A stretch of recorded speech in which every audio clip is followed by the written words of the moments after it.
Eius Domini, nunciavit Mariae. Conhecer e amar Cristo como discípulo amado, esse é o nosso carisma, Comunidade Católica Cristo Ama.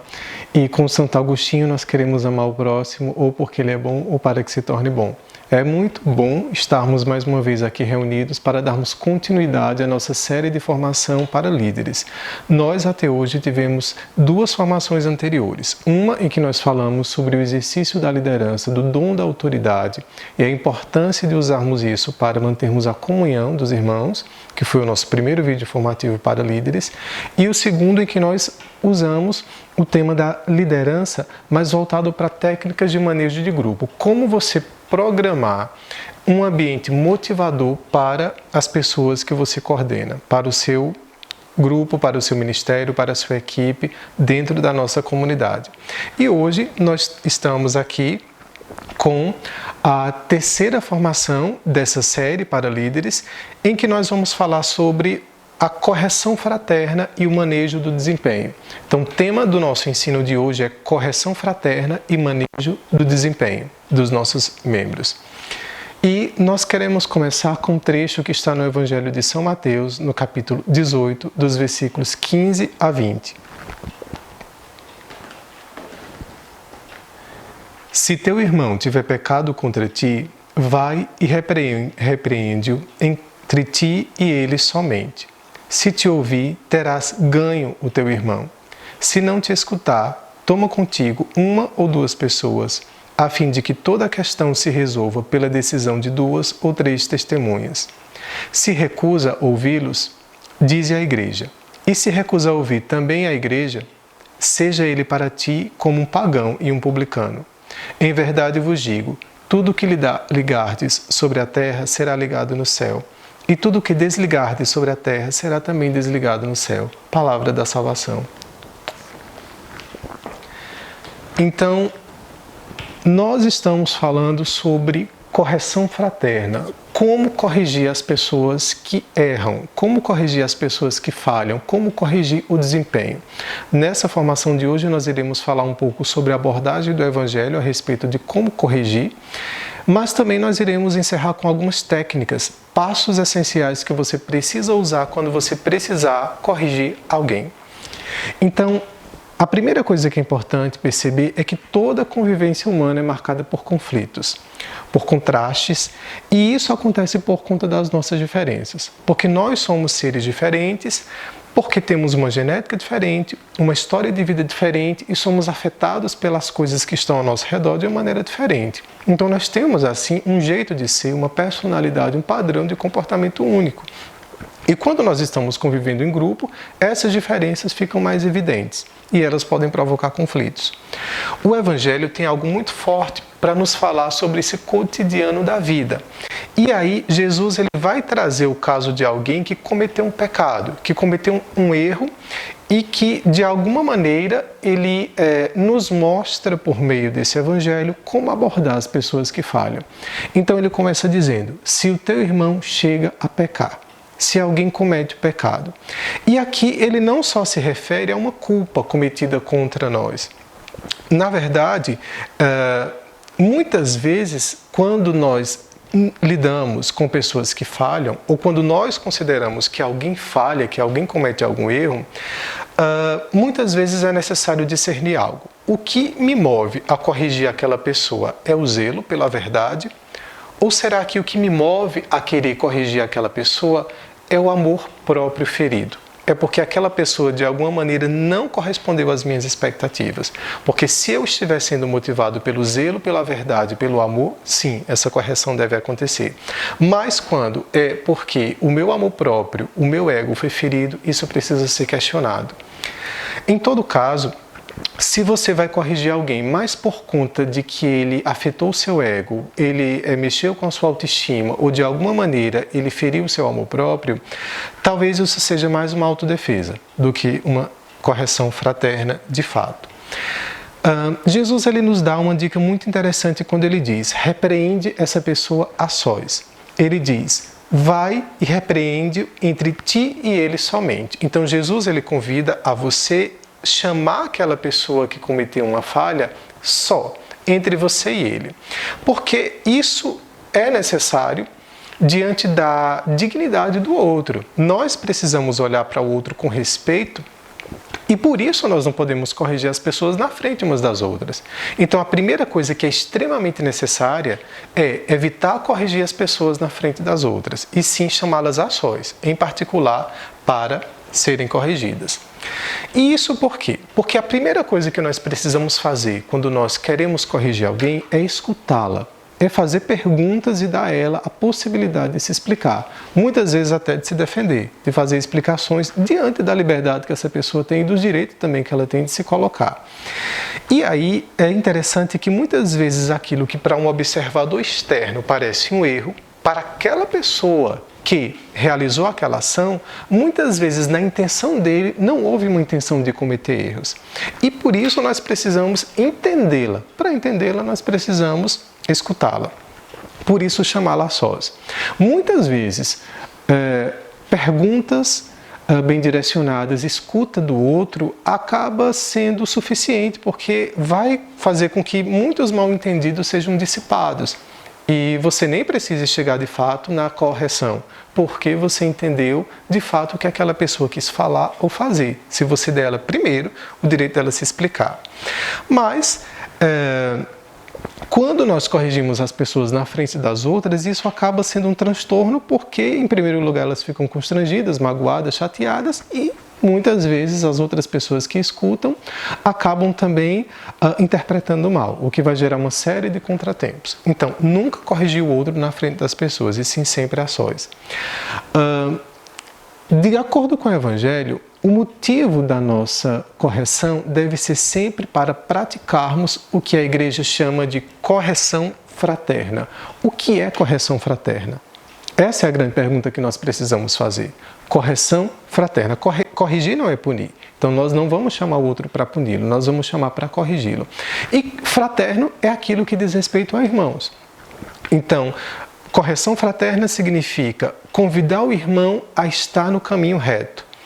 Então, não é com certeza o orgulho de mostrar para o outro os erros dele e ficar com uma sensação de superioridade, como se você soubesse mais que ele. E também a correção fraterna não é uma necessidade de você descarregar a sua raiva, descarregar a sua tensão ou ficar apenas com a consciência tranquila, com aquela sensação de, bem que eu te avisei. Não é por aí. Isso ainda não é correção fraterna. Então, o que é correção fraterna? E a palavra fala que a correção fraterna é ganhar o irmão. Nós temos um objetivo quando nós somos chamados a corrigir o outro, e é ganhá-lo, fazer com que ele se converta, com que ele se renove, com que ele se torne uma pessoa ainda melhor diante do que ele é. Ou seja, a correção fraterna tem como objetivo garantir o bem do outro, fazer com que ele se torne uma pessoa melhor. E para que ele possa melhorar, é necessário que você exponha ele a um ambiente agradável de correção e não a um ambiente aversivo. Então, quando essa culpa, quando esse erro que o outro comete é uma culpa moral, e de fato possa ser porque nem todo erro é pecado, mas se o erro que ele cometeu foi um pecado, é mais necessário ainda chegar para fazer essa correção fraterna para que aquele erro que é um pecado não comprometa o seu desenvolvimento espiritual e também não o leve a correr riscos de perder a sua salvação eterna. Então, nós precisamos tomar cuidado com esses passos. A correção fraterna, então, ela é extremamente necessária em todas as comunidades, em todas as instâncias que vivem em torno da palavra de Deus, na igreja como um todo.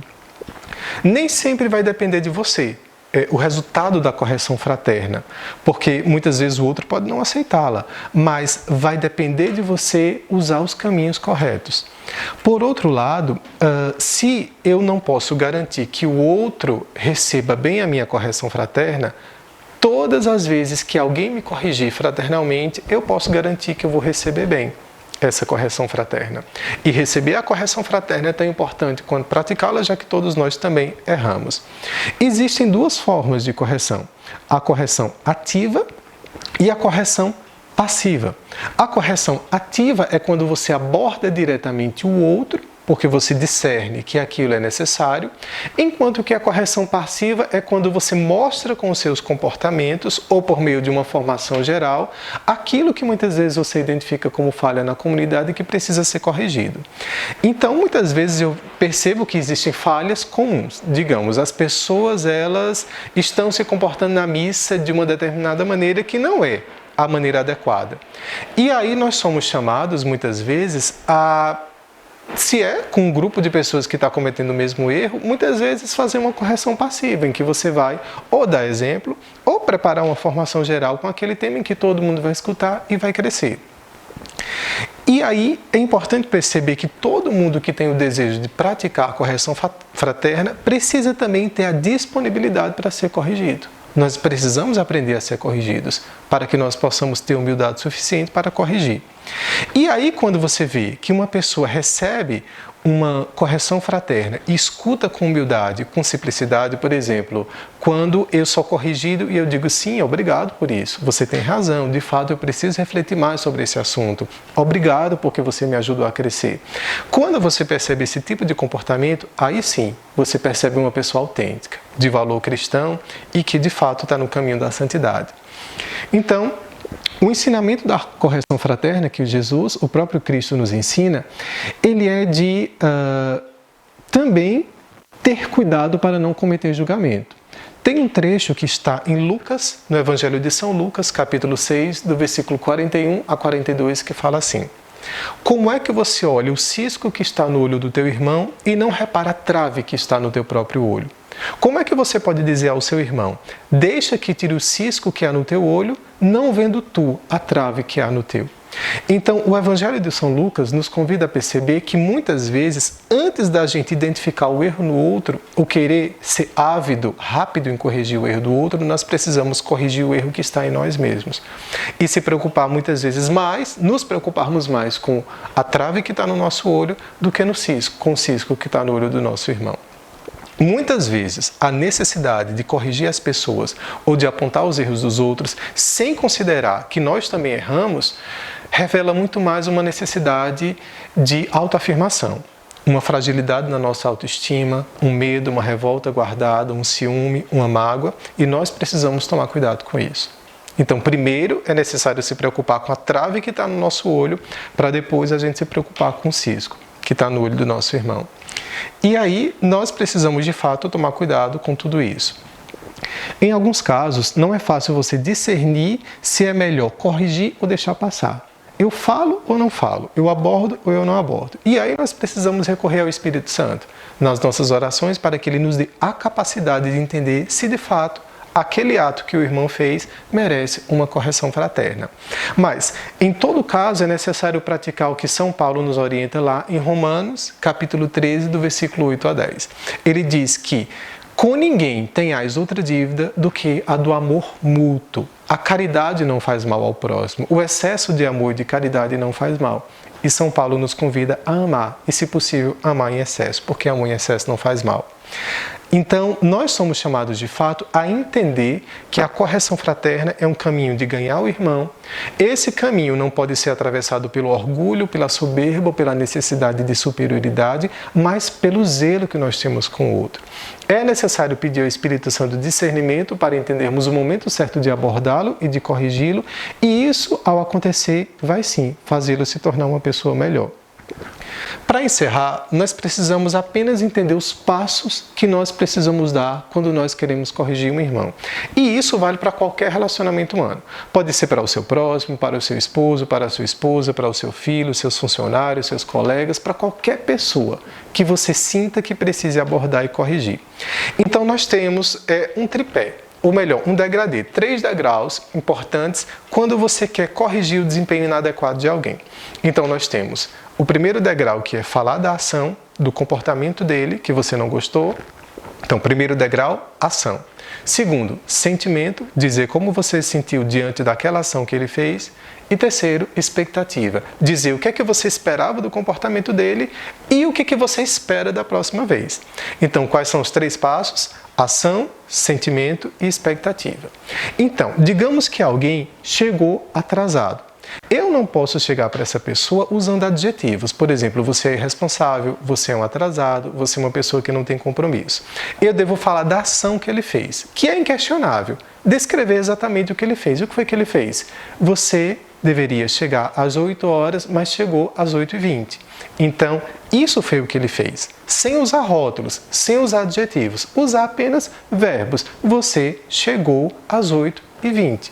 É muito melhor você dizer que a pessoa deveria chegar às 8, mas chegou às 8h20, do que você dizer que ela chegou atrasada. Porque esse rótulo atrasado pode machucar ela, pode fazer ela se fechar a sua correção.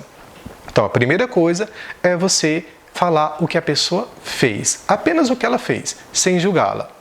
Segundo ponto, falar dos seus sentimentos. Como foi que você se sentiu diante daquilo? Então, ao você chegar às 8h20, eu fiquei preocupado e ansioso porque, na verdade, eu tinha outra programação para fazer e o atraso ou o tempo que você levou para chegar atrapalhou o que eu tinha para colocar, para fazer na reunião de hoje.